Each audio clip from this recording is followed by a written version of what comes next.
All right, and welcome into the Fantasy Pros Fantasy Football Podcast. It's the Week 5 primer episode where we'll give you our top 6 sleeper starts that have advantageous matchups to target. I'm your host, Seth Woolcock, and today I'm joined by a company man who sacrificed nearly everything for this week's edition of the primer. His blood, his sweat, his tears, and even his health. The selfless, the honorable, and even the noble Derek Brown. What's going on today, D-Bro? Seth, I love you, dude. This is kind of like my flu game. Been going through it, man. I've been chugging. I don't even have a Dayquil bottle. I had it. That's because it's empty. I've literally been chugging cough and cold medicine the entire week. I was up till midnight. I was like popping a fever at the desk, trying to get to the last few games. I've been going through it, man. Yeah. But I couldn't swear away, man. I couldn't get away from the keyboard. Had to give people the intel and try to get people wins in fantasy this week, man. So, whew. I'm here for it. I'm barely here, but I'm here for it. Let's go, man. Sometimes it's the flu games that you come in, you bat the highest, right? So we've seen it before time and time again. So hopefully we can do that once again this week. And quick shout out to the people who keep us employed here for tuning in either on the Fantasy Pros YouTube channel or the audio feed. Thank you so much for all the support this season. Please do us a quick favor. Give this video a thumbs up. And also make sure you're subscribing to the channel if you're new. Also, if you want a chance to win a signed Jamar Chase Bengals jersey for free, courtesy of our friends over at pristineauction.com, all you need to do is head to fantasypros.com/contest, complete the form, and either A, download the Fantasy Pros app, B, leave a review for this podcast, or C, follow us on X, Instagram, or TikTok. We're at Fantasy Pros. The more actions you complete, the more entries you're going to receive. And we will be announcing a winner right here on the program at the beginning of next month. So if you're watching on YouTube, please ring the bell, turn on those notifications so you can be alerted when new episodes are up and to claim your prize if you are that lucky winner. Jamar Chase jersey, definitely gone down in value a little bit here over the last month, D-Bro, but still a very cool giveaway nonetheless. Yeah, all the Dynasty GMs will still love it. I don't know if anybody in redraft will. And D-Bro, speaking of loving it, let's get into the quarterback that you love this week that is actually outside the top 12 in ECR, surprisingly. I don't understand why people don't like him enough, man, but Jaxson Dart, QB 14, baby. He was just the QB 11 in fantasy last week, and really did this without throwing the ball much at all. Like, he only finished with 111 passing yards, 5.5 yards per attempt, got it done on the ground, and he has a wonderful matchup this week, Seth. Yep. He gets the freaking Saints! And people don't want to put him as a QB1, but I'm telling you, you got to consider starting this guy. If you got guys out on bye weeks, which is the first week for bye weeks, the Saints have given up the 6th highest yards per attempt and the 3rd most passing touchdowns. So if there is an avenue, not against the Chargers, for the Giants to unlock Jaxson Dart and for us to see more of a passing upside and still see the rushing utility this week, I mean, Jaxson Dart's a QB1, dude. Get him in your lineups. He's one of those quarterbacks early on in his career that looks like a bit of a one-read guy. He's going to look at his first read. If he doesn't see it, he might take off and dash for it, but that's good for fantasy, right? And you look at this matchup, fantasy, Derek, against the Saints in week 1, Kyler Murray, a pretty mobile quarterback, 7 for 38 on the ground. Look at last week, Josh Allen, the other mobile quarterback they faced, 7 for 45 and a rushing touchdown for Mr. Josh Allen. So the matchup is right for Jaxson Dart to have another strong performance here. And let's go to the running backs as well, where you're taking another guy who calls the AFC East home. Yeah, dude. So I was really high on TreVeyon Henderson last week, and I think a lot of us in the fantasy space were. Yeah. And Mike Vrabel and company said, guess what? We don't care that Rhamondre fumbled. We're still going to make him the lead back. He played 58% of the snaps, had a 50% route share. He tied TreVeyon Henderson with 2 red zone rushing attempts. He just didn't get into the goal line. Like, Rhamondre is still the lead back. As much as people don't want to talk about it. And he's playing well. When he's not putting the freaking ball on the grass, Rhamondre Stevenson is playing well this year. He's 14th in explosive run rate, and he's 6th best in missed tackles forced per attempt. And I'm not telling you that, look, the Bills are going to put up points.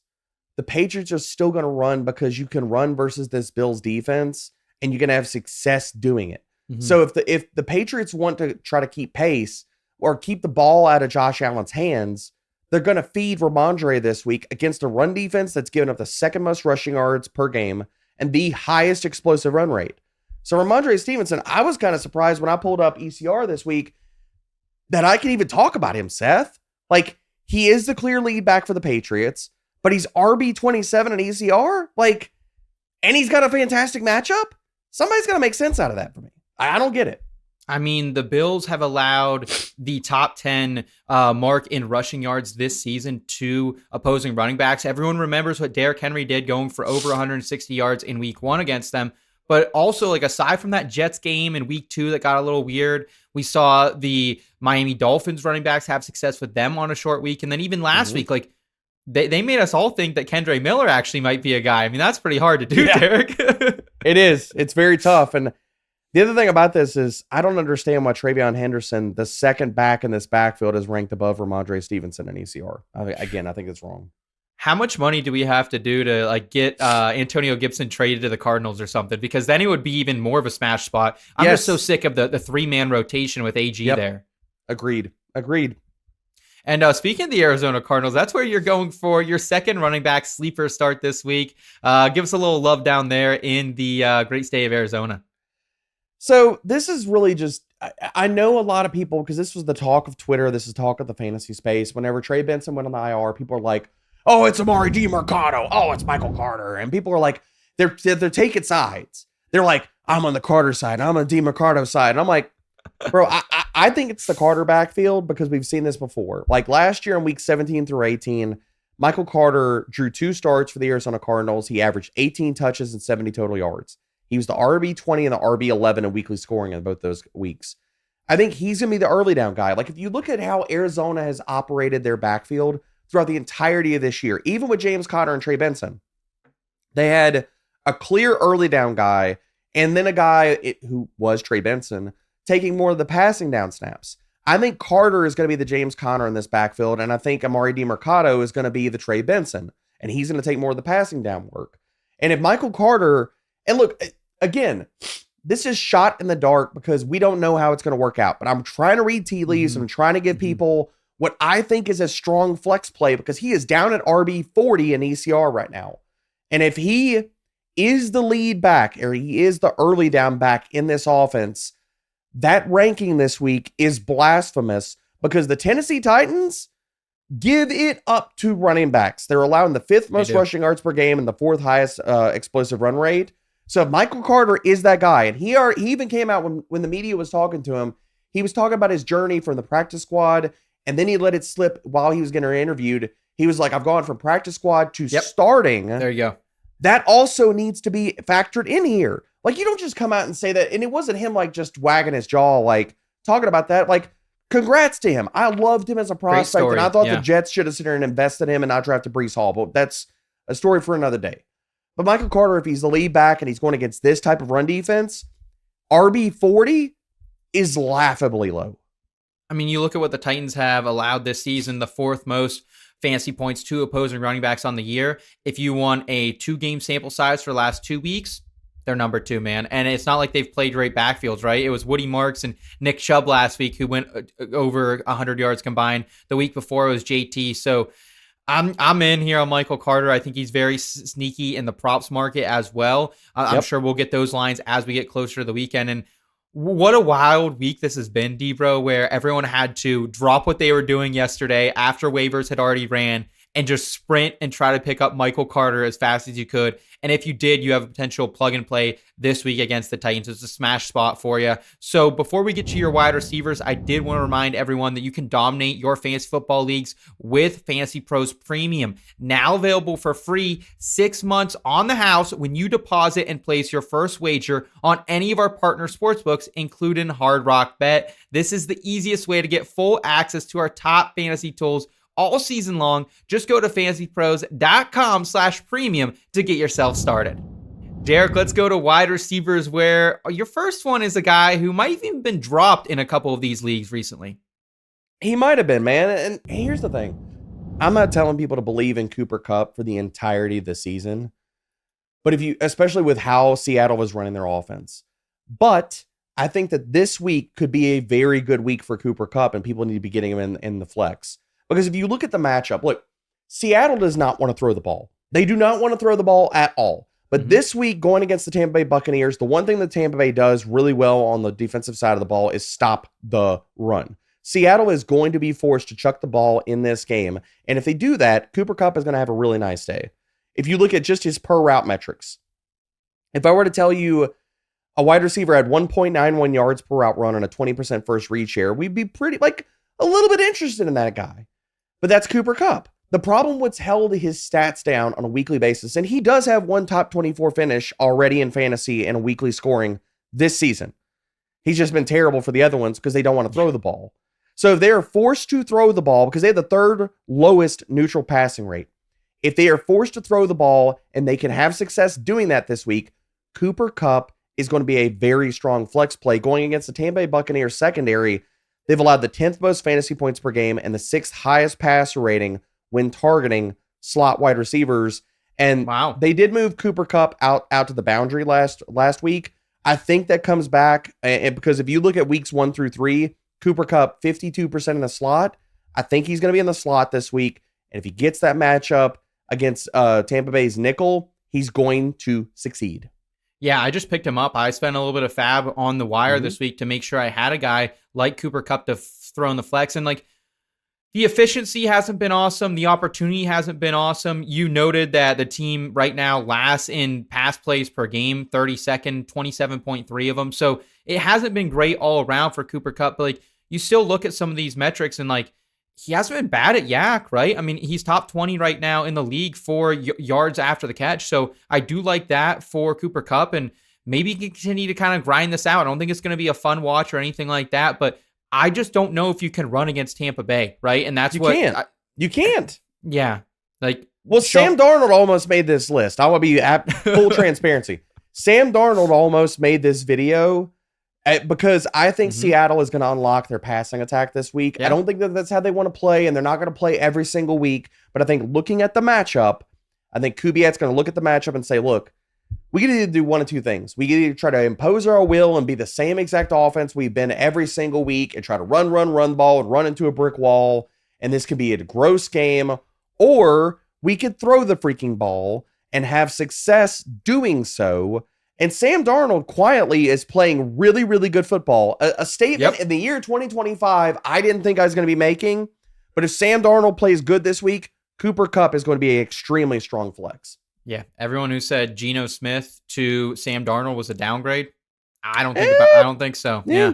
And leading rusher against Tampa Bay this year, Debro, Saquon Barkley, 19 opportunities, 43 rushing yards, just to kind of put that in perspective. It's not good. Yeah, absolutely. Let's go to your other wide receiver here, a guy who's also on waiver wires most leagues beginning this week before we had a just absolutely brutal injury on Sunday.